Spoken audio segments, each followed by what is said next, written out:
Bonsoir, bonsoir, Otep, bonsoir mes frères, bonsoir mes sœurs, bonsoir les connaissances, bonjour. Sont dans la journée, je parle des gens qui sont côté de l'Atlantique, je vous dis bonjour Otep. Et le rendez-vous est fixé et grâce à Dieu, nous sommes là. C'est votre frère Ray qui est là encore ce soir pour vous entretenir sur un thème spécial, un thème très délicat, sensible. Aujourd'hui, le thème est intitulé La lumière sur la vraie origine d'Abraham. La lumière sur la vraie origine d'Abraham. Oui, nous savons que les gens réclament Abraham comme étant père biologique, père adoptif ou père de la foi. Oui, nous allons connaître aujourd'hui qui est Abraham réellement. Est-il camite, sémite ou japhétiste? Si nous jetons un regard sur Israël, nous voyons qu'il y a des juifs askénazes, des juifs séfarades et des juifs falachas. Oui, et eux tous réclament le Père comme Père Abraham.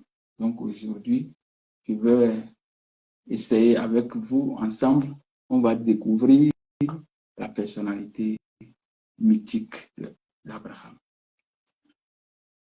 Le thème de ce soir n'est pas comme les autres thèmes. Oui, ce n'est pas comme les autres thèmes. Et ce thème, je vais essayer de le faire sur 4 points. Le premier point, je parlerai de la généalogie d'Abraham.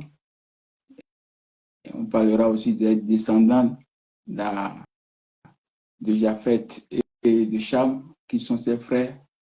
Et on parlera aussi les lieux où Abraham a visité ou bien a séjourné et son lieu de naissance. Et le 4e point sera la raciologie, la race réelle du patriarche Abraham. Sans plus tarder, j'ai 3 versets de base. Le premier verset est tiré de la Genèse. Genèse plutôt 15, verset 7. Genèse 15, verset 7. Je vous lis, Genèse 15, verset 7. L'Éternel lui dit encore, je suis l'Éternel qui t'ai fait sortir d'Ur en Chaldée pour te donner en possession ce pays. C'est le premier verset. Le deuxième verset, c'est aussi dans la Genèse. Genèse 24, verset 2 à 3. Genèse 24, verset 2 à 3. Je lis. Abraham dit à son serviteur, le plus ancien de sa maison, l'intendant de tous ses biens, mais je te prie, ta main sous ma cuisse, et je te ferai jurer par l'Éternel, le Dieu du ciel et de la terre, de ne pas prendre pour mon fils une femme parmi les Cananéens, au milieu desquels j'habite, mais d'aller dans mon pays et dans ma patrie. Le troisième verset est toujours dans la Genèse. Genèse 27, verset 42 à 43. On rapporta à Rebecca les paroles de Saül, son fils aîné.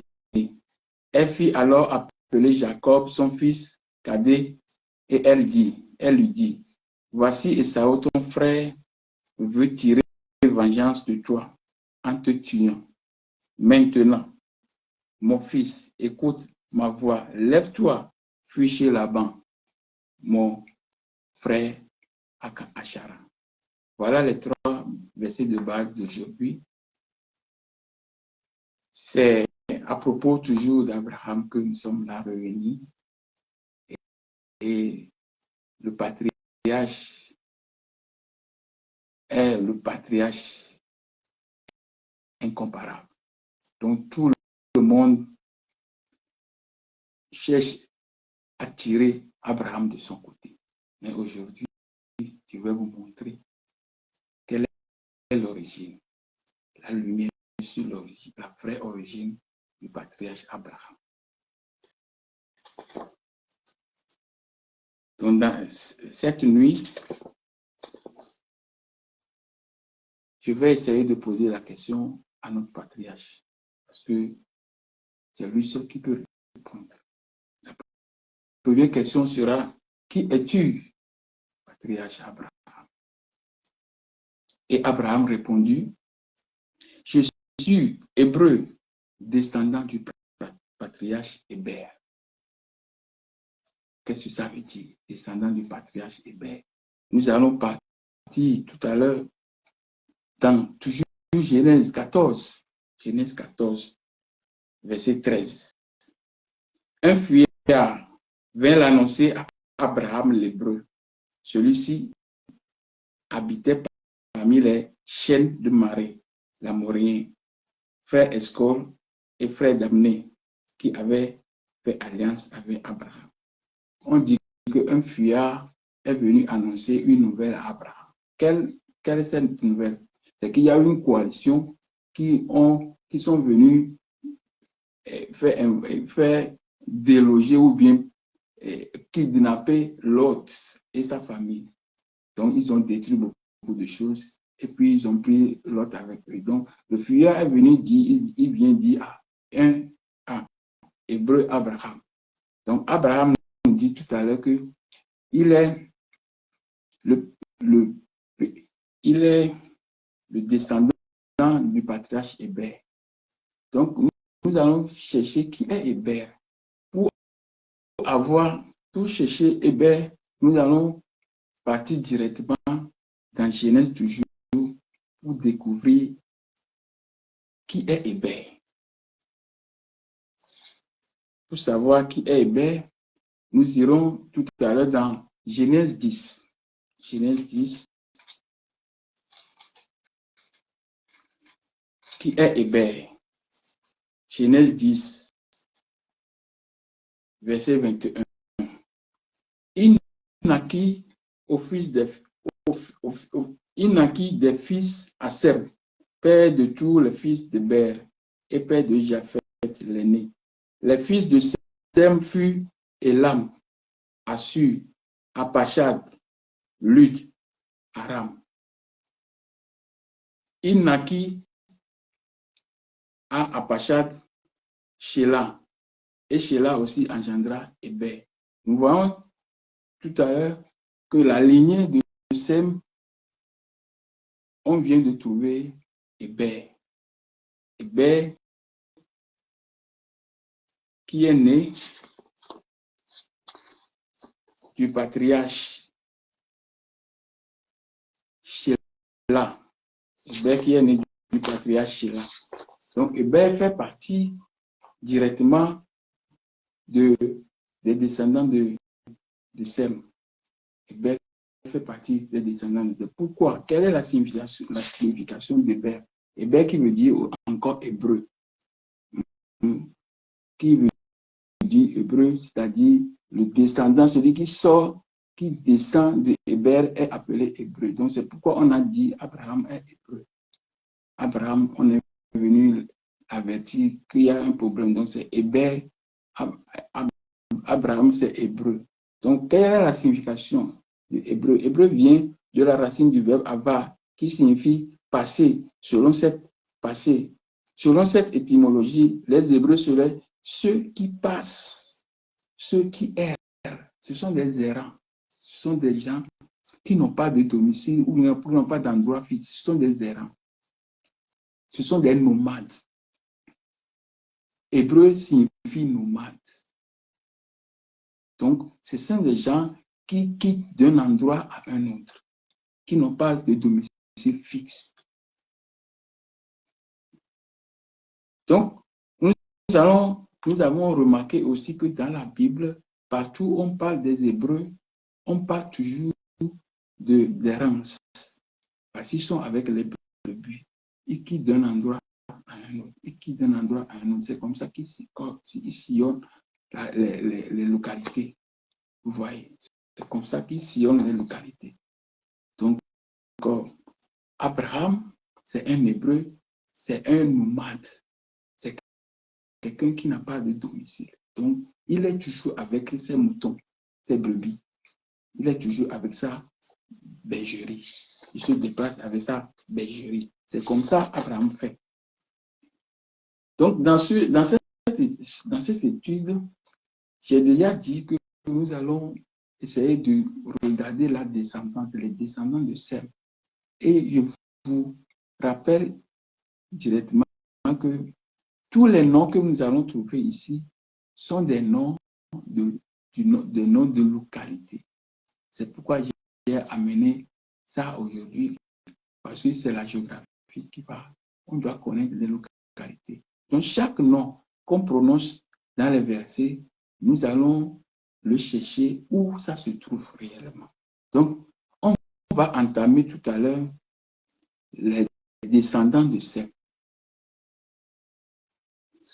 Ça, nous lisons dans 1 Chronique 1, 17 ou bien dans Genèse 10, 21 à 22.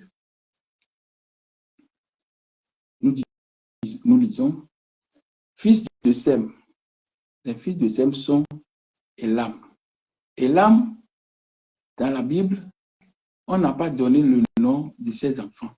Donc, Élam constitue une localité. Et cette localité se situe en Irak actuel.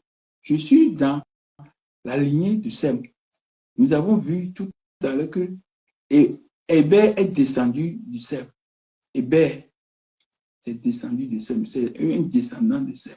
Donc, et Sem a des enfants. Un est appelé Élam. Et Élam, c'est une localité, comme je viens de le dire, c'est une localité qui se trouve en Irak, en Iran actuellement, au nord-est du golfe Persique, au nord-est du golfe Persique. C'est là-bas que se trouve Élam. Élam a pour capitale Suse. Et Sem a fait aussi un enfant qui est appelé Assur. Qui est Assur? Assur, c'est aussi une localité. On n'a pas donné les noms des enfants d'Assur. Assur est une localité. Quelle localité? C'est la capitale de la Syrie.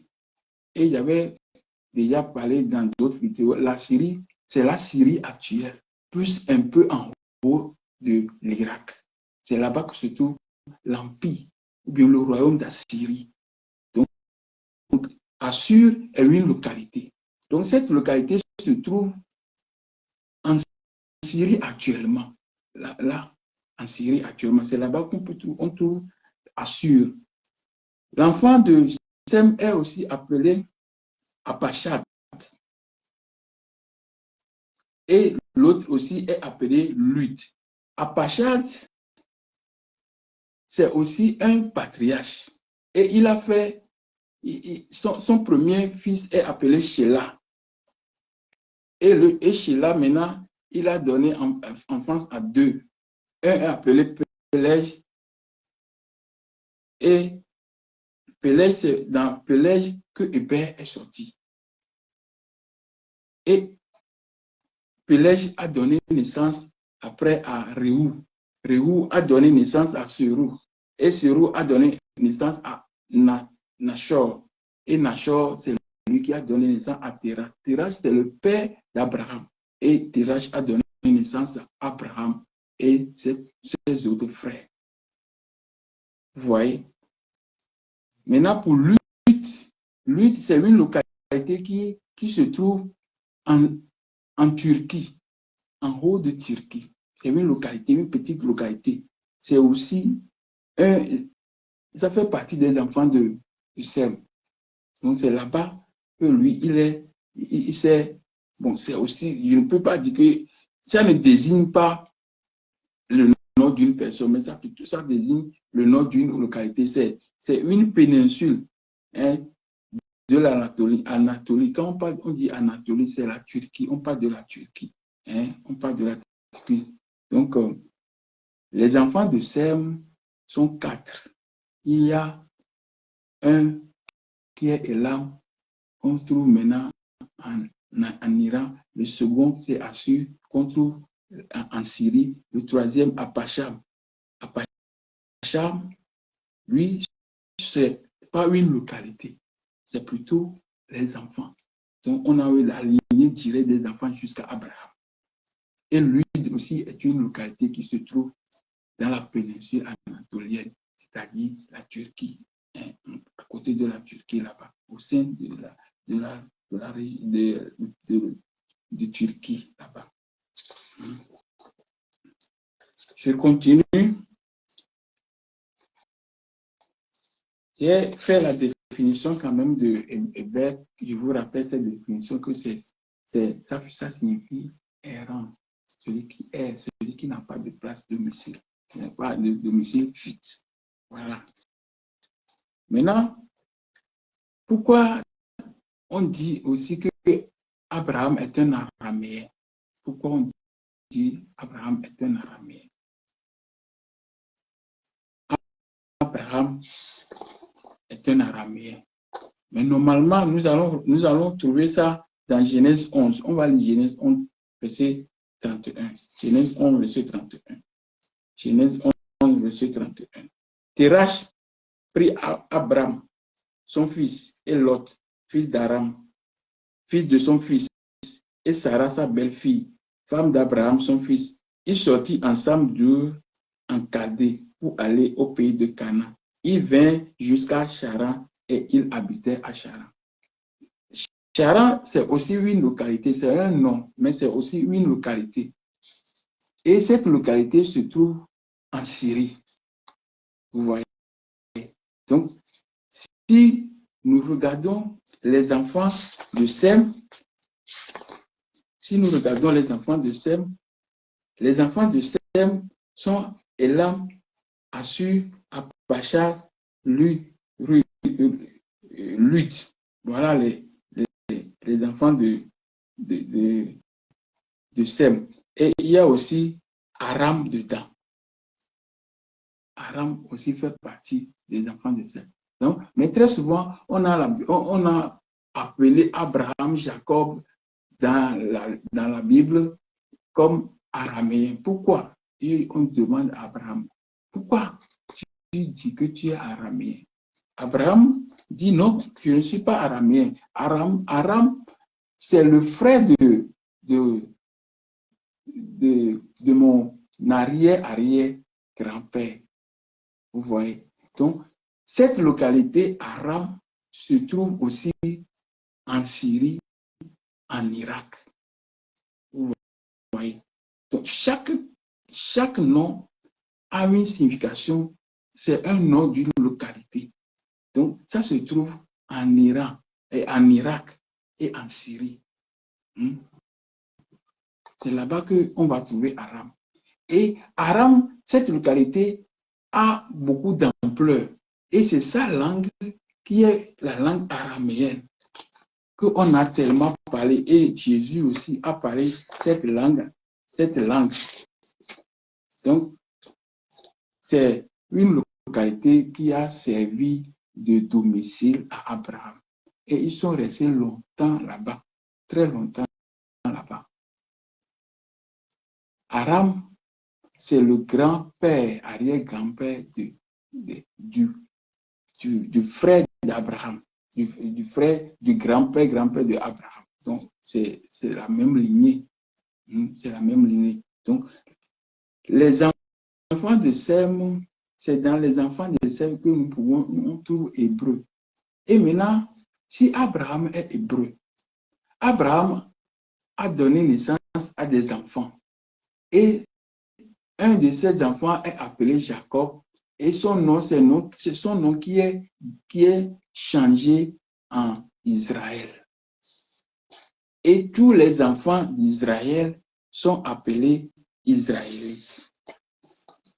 tous les enfants d'Israël sont appelés Israélites et ils ont habité à Canaan. C'est à Canaan qu'ils ont habité. Pourquoi aujourd'hui on appelle tout le monde juif? Pourquoi? Normalement, ce n'est pas tout le monde qui s'appelle juif. Juif, ce n'est pas tout le monde. C'est seulement une localité que les gens de cette localité s'appellent juifs. Au premier abord, David était le roi. Après David, il y a Salomon. Et Salomon, Dieu a arraché le royaume à lui. Et il a divisé ça. Donc, c'est une prophétie qui a annoncé cette division. Quand Jacob était en Égypte, Joseph a amené ses enfants, Ephraïm et Manassé. Il veut que le papa bénisse.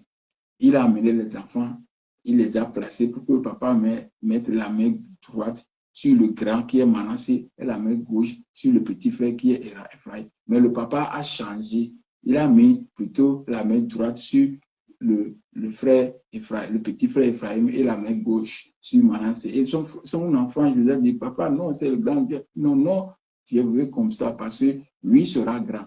Donc, quand le royaume est divisé, le royaume d'Israël est divisé. Il est divisé en deux parties. Il y a une partie formée de 2 tribus plus les Lévites. Et la deuxième partie est formée de 10 tribus. Il y a aussi quelques Lévites dedans. Donc, on a le royaume du nord et le royaume du sud. Le royaume du sud, qui est composé de Juda et Benjamin, c'est eux qu'on appelle, ces habitants qu'on appelle juifs. Mais aujourd'hui, on a évolué, tout le monde est devenu juif. Normalement, il y a Israël du nord et Israël du sud. Donc, Israël du nord, Israël du sud. Donc, mais vulgairement, c'est tout le monde qui est appelé juif. Normalement, ce n'est pas tout le monde qui est appelé juif. Il y a 10 tribus et 2 tribus. Les 2 tribus sont juifs et les autres sont israélites. Donc, dans la descendance de Sem, nous avons l'hébreu, nous avons l'israélite. Vous voyez, nous avons Judas et Benjamin, donc nous avons les juifs. Je ne sais pas si vous comprenez ce que je dis. Il y a Abraham hébreu, il a donné naissance à Isaac. Les enfants d'Israël sont appelés israélites. Et dans les israélites, il y a juifs. C'est comme ça. Il y a juifs. La tribu de Judas plus Benjamin est appelée juif. Donc, si nous regardons maintenant la lignée de Sem, nous voyons qu'il y a israélite, il y a juif dedans. Donc, Abraham, sur ce point, nous pouvons dire que Abraham est sorti de Sem. Vous voyez, Abraham est sorti de Sem. Nous allons aussi faire la descendance des autres patriarches. Pour Cam, c'est l'Afrique. Cam a donné naissance à Couche, à Misraïm et puis Cana. Nous savons que Couche, c'est en Afrique. Couche, quand on parle de Couche, à partir de Soudan jusqu'en bas, jusqu'à la République démocratique du Congo, jusqu'à là-bas, ça c'est les Couchis, ça. Après, on les a appelés par après Éthiopiens. Donc, tout ça, c'est de l'Éthiopie. Ce n'est pas l'Éthiopie qu'on a actuellement. Non, l'Éthiopie, c'est tout ça là. Donc, les enfants de Couche sont Saba, Avila, Rahama, Sebata, Nimrod. Vous voyez? Et les enfants là sont aussi le nom des localités. Et toutes ces localités se trouvent de part et d'autre. C'est-à-dire, il y a certains qui sont en Égypte, de ce côté de la mer Rouge, et les autres sont de l'autre côté, c'est-à-dire dans l'Arabie Saoudite. Tous les États qui sont là-bas, c'est les enfants de Couche qui ont occupé tous ces endroits. Avila, Sabat, Rahama, Sabteka, et aussi Nimrod. Vous voyez. Et il a fait aussi un enfant qui est appelé Misraïm. Misraïm, c'est l'Égypte. Et Misraïm aussi a fait aussi des enfants. Il y a Ludim. Ludim, c'est Lud qui était enfant de Sem, qui est en Turquie là-bas. Ils sont arrivés en Afrique en expédition, croyant qu'ils vont dominer ou bien ils vont dominer l'Égypte, mais l'Égypte les a bien terrassés et on les a mis en Libye actuelle, là où il y a Libye.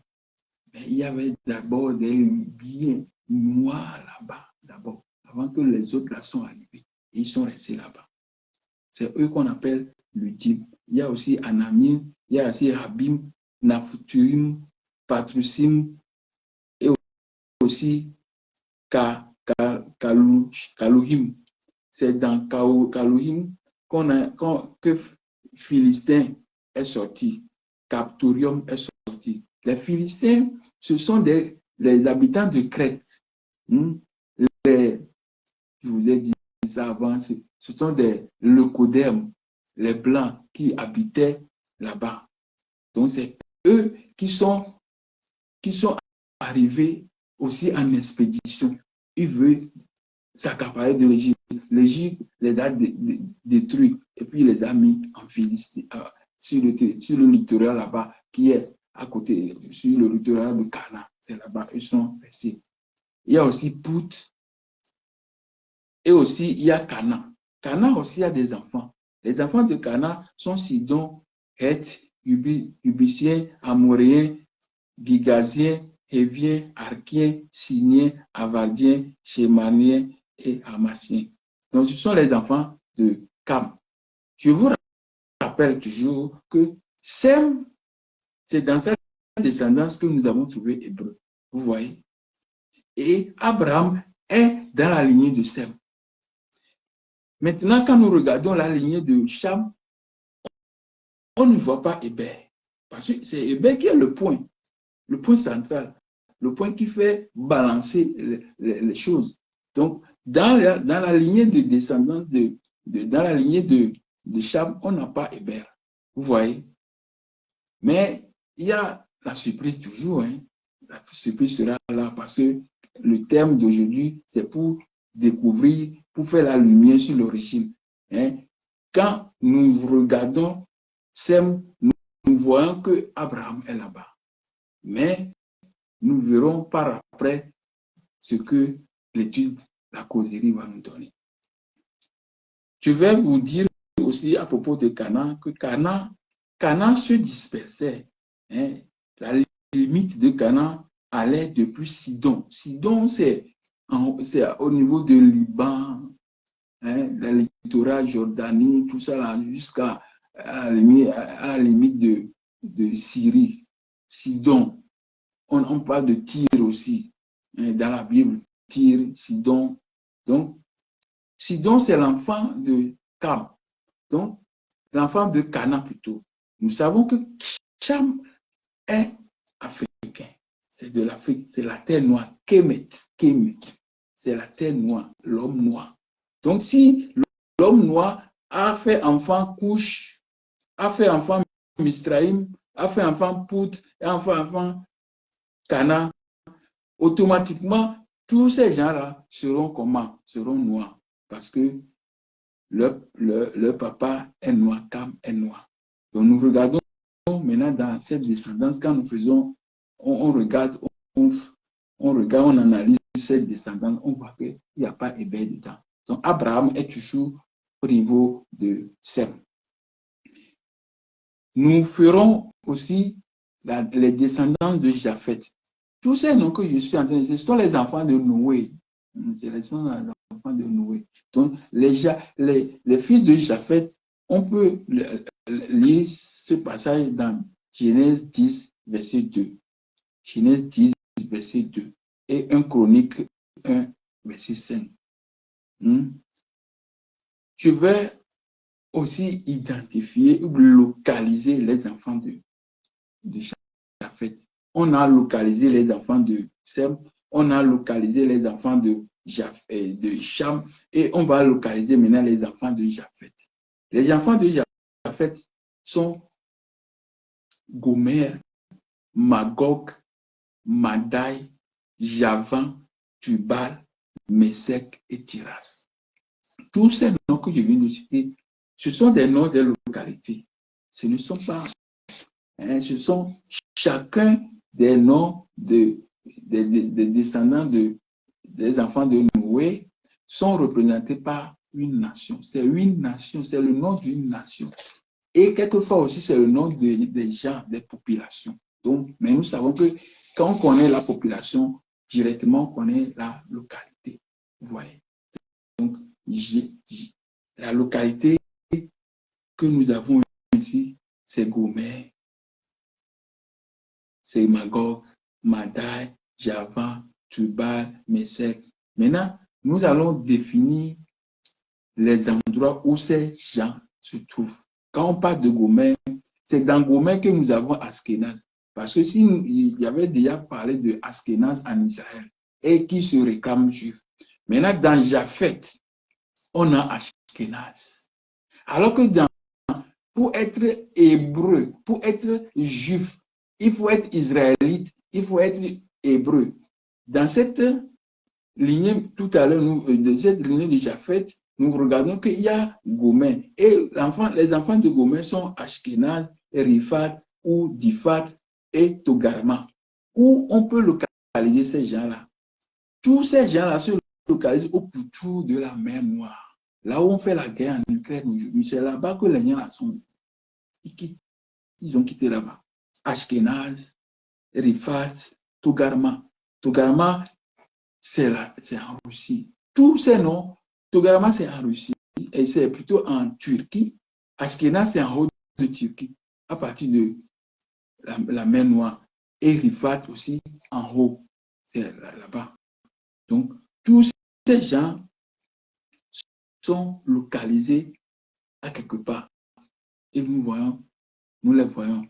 Et ils ne sont pas comme ils ne sont pas noirs. Ce sont des leucodermes, ce sont des Indo-Européens, n'est-ce pas? Nous avons Magog. Magog, c'est où?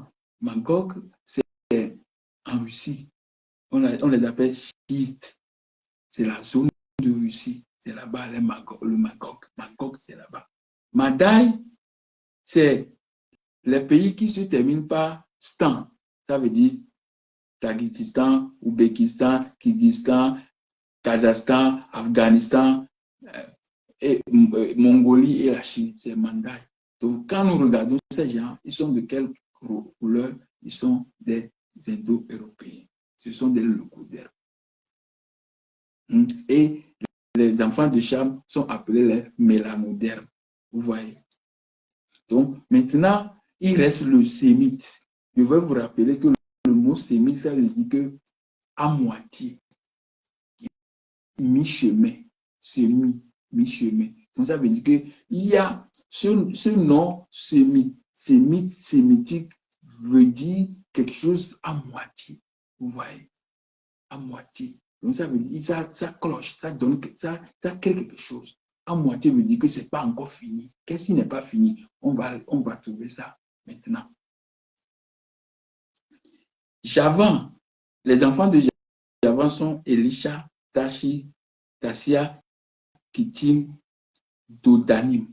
Et ces gens-là, c'est dans les îles qui sont à côté de Grec et l'Italie, en plus la France, tout ça là. C'est ça, les enfants de Java. C'est pourquoi on a dit dans Symphonie 3 qu'ils ont vendu mes enfants aux enfants. Ils ont vendu mes enfants aux enfants de Java. Donc, pendant la traite négrière, ce sont ces pays-là, ces gens qui ont fait la traite négrière, l'Angleterre, la France, c'est eux, les Grecs, les gens de Gomer, c'est eux, tous qui ont fait l'esclavage. Ils ont pris les Noirs, les mélanodermes, pour aller en esclavage. Pourquoi? Parce que dans Genèse 9, je vais vous lire cette partie. Genèse 9. Genèse 9, on dit que Noé était assoulé et puis son Cham est venu le voir, il a vu sa nudité, et puis les autres sont venus à reculons, ont caché, et puis Noé s'est réveillé, il dit quoi? Et quand il s'est réveillé, il a appris la nouvelle, et il dit, maudit soit Cana, qu'il soit esclave des esclaves de ses frères. Il dit encore, béni soit l'Éternel Dieu de Sem. Normalement, c'est le Dieu du monde. Hein. Après, il est devenu Dieu de Sem, que Cana soit leur esclave. Que Dieu étend les possessions de Japheth, qu'il habite dans les tentes de Sem, et que Cana soit leur esclave. Donc là-bas, ils ont déclaré que Cana, si Cana est esclave, donc ça veut dire que c'est les Cananéens qu'on doit amener en esclavage. Mais ils n'ont pas amené les Cananéens en esclavage, ils ont amené plutôt les enfants de... on n'a même pas amené les Couchites. Oui, il y a des Couchites dedans parce que la couche, ça va jusqu'en RDC, tout ça là en bas. Donc les gens sont partis en esclavage. Hein? Ils ont amené les autres aussi en esclavage. Mais sans amener les Cananéens en esclavage. Parce que c'est les Cananéens qui doivent devenir esclaves, mais ils ne sont pas devenus esclaves. Vous voyez, il y a des choses qu'on doit comprendre dans les histoires là. Donc ils ont amené les gens en esclavage. Dans les enfants de Japheth, nous avons aussi Tubal. Tubal, c'est l'île ibérique, la péninsule ibérique. Quand on parle de Portugal et Espagne, et aussi il y a aussi en haut de la Turquie, il y a aussi des gens aussi là-bas qui sont appelés Tubal. Et puis il y a Messec. Messec, c'est issu d'un peuple d'Anatolie antique, région historique de la Géorgie Caucase, hein, à côté de la mer Noire. Donc, tous ces gens-là sont à côté de la mer Noire. Et le dernier enfant, c'est Tyras. Hein, c'est les îles grecques, hein, et aussi des îles qui sont autour de la Turquie. Donc, si vous voyez, vous regardez la cartographie ou bien les descendances de Sem et de Japheth, ces descendances sont pratiquement les Locodèmes. C'est les gens d'Europe de l'Ouest, Europe centrale, Europe du Nord, le Grand Nord, et aussi jusqu'à Chine. Voilà, ce sont les gens-là. Donc, quand on analyse cette lignée, on ne voit pas Hébert dedans. Vous voyez. Donc, directement, Hébert est qui? Hébert est enfant de Sem. Et je vous rappelle que Sémi veut dire moitié. Je vais maintenant vous parler de la raciologie.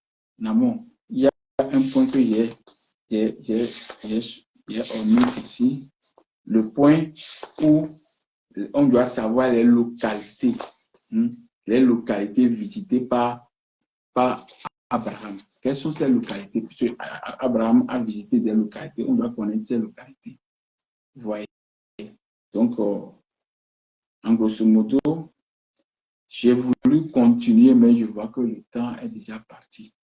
On est en train de passer les 40 minutes comme ça. Donc, je vois que ça, c'est beaucoup. Cette vidéo, cette partie, c'est la première partie de la lumière sur l'origine d'Abraham. C'est la première partie. Et dans cette première partie, nous avons vu que Abraham est un descendant d'Héber. Héber veut dire hébreu. Abraham, c'est un descendant d'Héber. Héber veut dire hébreu. Et Abraham a longtemps habité où? Dans Pandam Aram, en Syrie actuelle. C'est là-bas qu'il a habité longtemps. C'est pourquoi il a dit, il faut aller dans la maison là-bas pour marier à Isaac. Mais Abraham, normalement, a quitté Ur en Chaldée. Chaldée, c'est aussi à côté de Elam. C'est à côté de Elam, à côté de Irak. Surtout Irak. C'est en Irak. C'est en Irak. qualité. Là où Abraham a quitté, c'est en Irak qu'il a quitté. Donc, nous remarquons que Abraham, en quittant Irak, il est d'abord allé à Padam. Padam, il est revenu à Canaan. Dans la prochaine vidéo, je vous parlerai des endroits visités par Abraham. Et après, nous allons parler de la raciologie d'Abraham, c'est-à-dire regarder qui est Abraham réellement. Qui sont les Sémites? Voilà, c'est le thème que je veux, ce que je veux, là où je veux en venir. Qui est alors Sémite? Abraham est sorti de Sémite, mais qui est alors Sémite?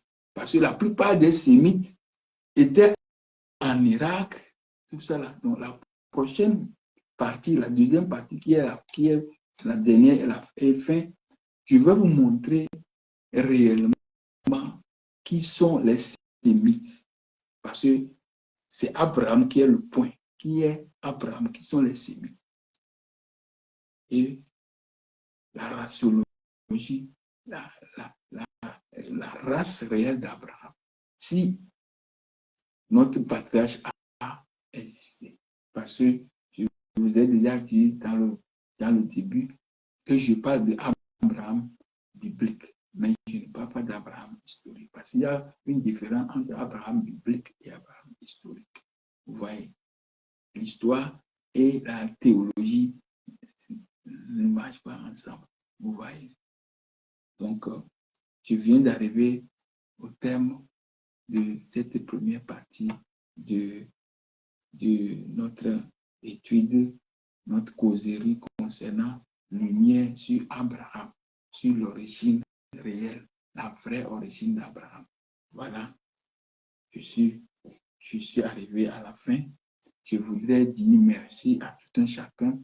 Merci à ceux qui ont pris le temps, oui, pour me suivre. Et je remercierai encore ceux qui auront le temps de suivre cette vidéo après. Parce que c'est très délicat de comprendre ce qui est Abraham. C'est très important. Donc, je vous remercie au fond de mon cœur, mes frères, mes amis, mes connaissances, les aînés, tous les gens qui m'aiment, qui sont là au rendez-vous. Je vous dis merci et à la semaine prochaine, le samedi ou bien le vendredi. Mais je viendrai vous informer de l'heure et le jour que on va se voir de nouveau. Merci beaucoup. Que Dieu vous garde.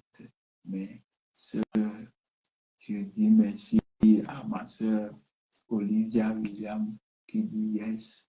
Je te dis merci beaucoup. À la prochaine. Peut-être bonne soirée, bonne nuit.